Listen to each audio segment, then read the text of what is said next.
Maraming mga babae nang nagtagumpay sa mga trabaho na dati ay panlalaki lang.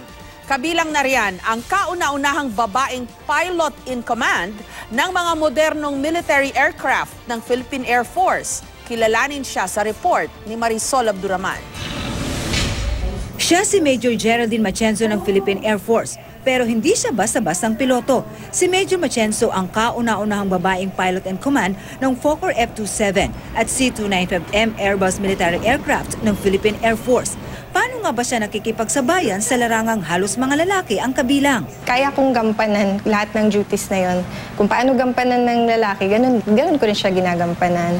Ito lang naman ang aircraft na pinalilipad ni Major Matienzo, ang C-295 na unang pinalipad dito sa Pilipinas noong 2015. You can do all of that. You're a woman, you can do what you want, you have to believe in yourself. Bukod kay Major Machenzo, ilang Pinay na rin ang humakot ng recognition sa mga larangang karaniwang lalaki ang nangunguna. Tulad ni Heidelin Diaz, na isa ring airwoman at naging Olympic silver medalist sa larangan ng weightlifting. Ang woman power sa bansa ay patunay lamang na hindi nagpapahuli sa lalaki ang mga babae. Sa katunayan, sa survey na ginawa ng Pulse Asia, lumabas na 94% ng mga Pilipino ang naniniwalang may karapatan ang mga babae na ipaglaban ang kanilang karapatan.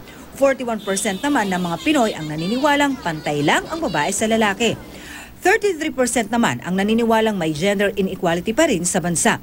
Kailangan naman talaga maipagtanggol ng babae ang karapatan niya sa lahat ng larangan. Wala naman discrimination dito sa bansa natin eh.